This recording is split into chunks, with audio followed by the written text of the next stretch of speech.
બાર science રસાયણ વિજ્ઞાન chapter number 6 ના અભ્યાસ માટે ભેગા થયા છીએ.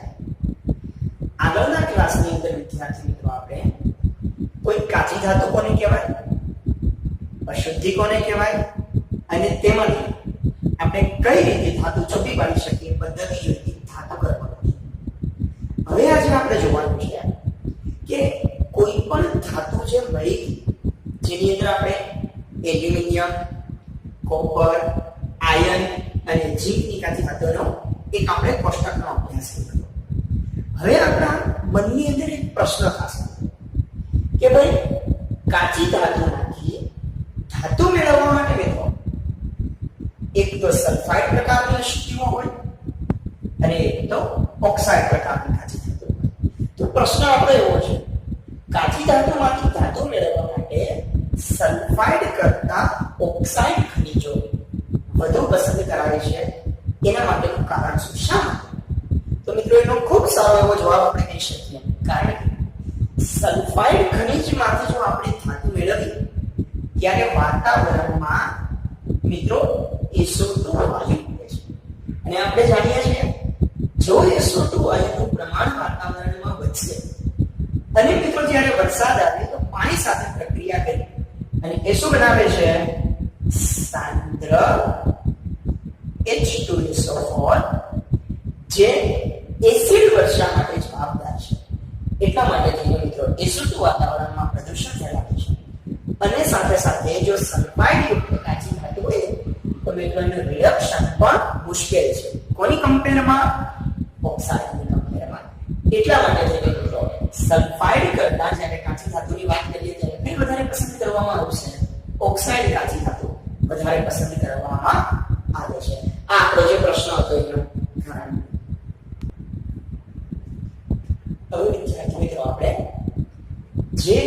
આપણે અલગ અલગ પ્રકારની પૃથ્વીના પેટાળમાંથી જ્યારે ખોદકામ કરીને કાચી ધાતુ લઈએ છીએ તો એની અંદર પણ મિત્રો માટી, રેતી, અલગ અલગ પ્રકારની અશુદ્ધિઓ હશે.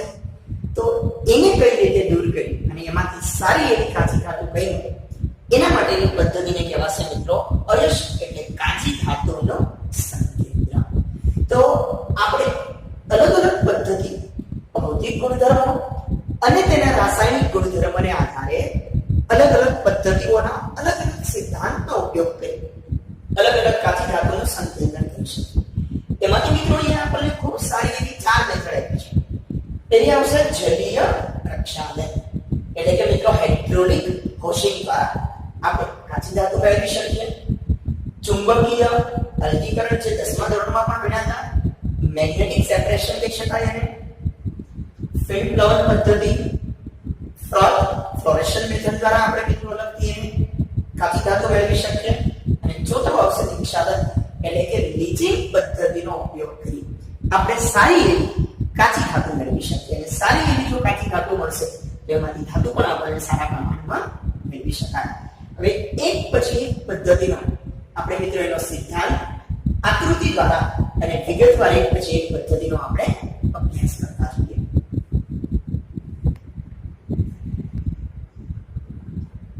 હવે મિત્રો પેલી પદ્ધતિ આપણે જોઈએ જલીય પ્રક્ષાલન. પહેલો શબ્દ મિત્રો અહીંયા આપણને આપેલો છે જલીય એટલે કે પાણીની મદદથી આપણે આ પદ્ધતિનો ઉપયોગ કરવાનો છે. આ પદ્ધતિમાં અશ એટલે કાચી ધાતુ અને ગેન એટલે અશુદ્ધિના કણોની વિશિષ્ટ ઘનતા એટલે મિત્રો એકની ઘનતા પાણી કરતા ઓછી હશે, એકની ઘનતા પાણી કરતા વધારે હશે. આ તફાવતને આધારે પદ્ધતિને મિત્રો ઘનતા અલગીકરણ પદ્ધતિ પણ કહેવામાં આવે છે. તો હવે આ પદ્ધતિ કઈ રીતે કામ કરશે?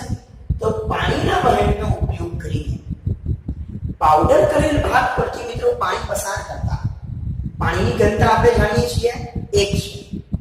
હવે જેની ઘનતા 1 કરતા ઓછી હશે એ હલકા કણો પાણીમાં ઉપર આવતા રહેશે અને જેની ઘનતા 1 કરતા વધારે છે એ બધા કણો પાણીમાં નીચે જતા રહેશે. દાખલા તરીકે આપણે સમજીએ, એક પાત્રમાં આપણે પાણી ભરેલું છે અને આપણે પાણીની ઘનતા જાણીએ છીએ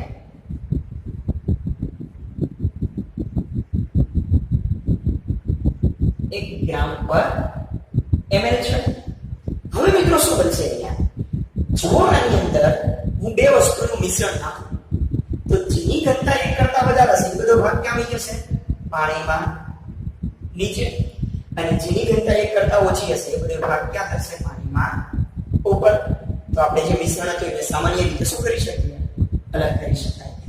આ જ પદ્ધતિનો સિદ્ધાંત મિત્રો હવે આપણે એક વિડિયોના માધ્યમ દ્વારા જોઈએ એટલે આપણને વધારે સ્પષ્ટ રીતે આપણને ખ્યાલ આવશે. જલીય પ્રક્ષાલન. આ પદ્ધતિમાં કાચી ધાતુ અને ગેંગની સાપેક્ષ ઘનતાનો સિદ્ધાંત સમાયેલ છે.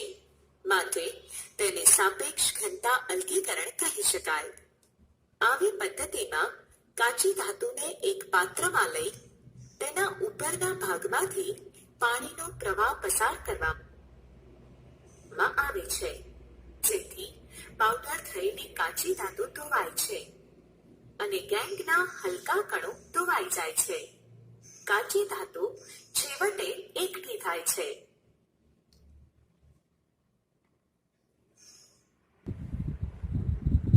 વિદ્યાર્થી મિત્રો, બીજી અગત્યની અને બહુ સારી રીતે કામ કરતી એક પદ્ધતિ કઈ છે આપણે ચુંબકીય અલગીકરણ પદ્ધતિ. ચુંબકીય અલગીકરણ પદ્ધતિ મિત્રો તમે 10મા ધોરણમાં ધાતુ વર્ધક ચેપ્ટરમાં ભણ્યા હતા. આ પદ્ધતિ સંયોજનના ચુંબકીય ગુણધર્મો પર આધારિત છે. ચુંબકીય ગુણધર્મ એટલે કે એક ચુંબક પ્રત્યે આકર્ષણ પામતું હોય અને એક ચુંબક પ્રત્યે અપાકર્ષણ પામતું હોય એવી બે મિશ્ર ધાતુ હોય ત્યારે આ પદ્ધતિનો ઉપયોગ થશે. એક દળની અયસ્ક આપણે આકૃતિની મદદથી જોઈએ. મિત્રો એક ચુંબકીય રોલર છે, એની ઉપર એક કન્વેયર બેલ્ટ કરેલો છે. હવે શું કરશું આપણે? અહીંયા ચુંબક પ્રત્યે આકર્ષણ પામતી અને ચુંબક પ્રત્યે અપાકર્ષણ પામતી બે વસ્તુનું મિશ્રણ આપણે અહીંયા ભરેલું છે. હવે આ બેલ્ટ ઉપર આવશે એટલે આ બેલ્ટ સતત ફરતો હોય છે. જ્યારે આ બેલ્ટ ઉપર આમાંથી આવશે ત્યારે એમાંથી એક ચુંબકીય આકર્ષણ પામતી ધાતુઓ બેલ્ટની નજીક ખેંચાઈ જશે, ત્યારે બિન ચુંબકીય કણો ઉપર હશે. હવે જ્યારે અહીંયા પહોંચે ત્યારે બિન ચુંબકીય કણો દૂર ફેંકાશે એટલે બિન ચુંબકીય કણો જે કન્વેયર બેલ્ટથી દૂર બાજુ ફેંકાય છે. જે કણો ચુંબક પ્રત્યે આકર્ષણ પામતા એ કન્વેયર બેલ્ટની સાથે સાથે નીચે સુધી આવશે અને જે અહીંયા ઉતર્યા એ બની ગયા ચુંબકીય કણો. અહીંયા મિત્રો જે બ્લેક કલરના કણોને બિન ચુંબકીય કણો બતાવ્યા છે, જ્યારે વાદળી કલરના કણો ચુંબકીય કણો. આવી રીતે આપણે અહીંયા અલગ કરી શકીએ. એ પદ્ધતિ પણ આપણે અહીંયા બતાવી છે. દળેલી અયસ્કને રોલર પર ફરતા કન્વેયર બેલ્ટ પર પડવા દેવામાં આવે છે. એટલે અહીંયાથી બંનેનું જે મિશ્રણ હતું એ આ રોલર ઉપર આ બેલ્ટ ઉપર આવશે. હવે ત્યાંથી જેમાં ચુંબકીય કણો બેલ્ટ પર આકર્ષણ પામે છે, આકર્ષણ પામે એટલે મિત્રો નીચેના ભાગમાં આવતા રહેશે, ત્યારે બિન ચુંબકીય કણો ઉપરના ભાગની અંદર રહેશે અને તેની નજીક રહે છે અને બિન ચુંબકીય કણો દૂર ધકેલાઈ જાય છે. એટલે જ્યારે ફરતા ફરતા આ ચુંબકીય રોલરની નજીક આવશે ત્યારે પેલા જે બિન ચુંબકીય કણો હતા એ દૂર ધકેલાઈને બીજા પાત્રમાં પડશે, જ્યારે ચુંબકીય આકર્ષણ પામતા કણો આ રોલર સાથે નીચે સુધી ખેંચાયેલા આવશે અને છેલ્લે અહીંયા આવશે. એ આ બીજા ચુંબકીય કણો.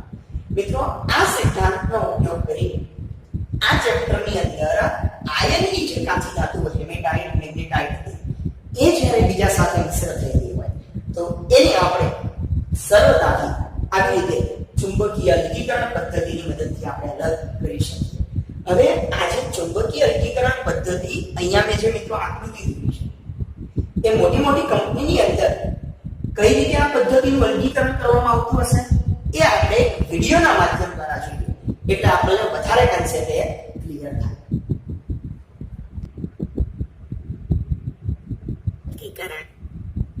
આ પદ્ધતિમાં કાચી ધાતુના ઘટકોના ચુંબકીય ગુણધર્મોનો સિદ્ધાંત સમાયેલો છે. કાચી ધાતુ અને ગેંગ બંનેમાંથી કોઈ એક જો ચુંબકીય આકર્ષણ પામી શકતી હોય તો ચુંબકીય ક્ષેત્ર લાગુ પાડી શકાય. આમ ચુંબકીય આકર્ષણ ધરાવતા ઘટકો અને ચુંબકીય આકર્ષણ ન ધરાવતા ઘટકો અલગ પડી જાય છે. આ પદ્ધતિ આયનની કાચી ધાતુ માટે લાગુ પાડી શકાય છે. દળેલી પાવડર જેવી કાચી ધાતુને એક ચુંબકીય રોલર પર મૂકવામાં આવે છે અને ચુંબકીય ક્ષેત્ર લાગુ પાડવામાં આવે છે. ચુંબકીય રોલરને કન્વેયર પટ્ટો પણ કહે છે, જે ચુંબકીય રોલર પર ગોઠવાયેલો હોય છે.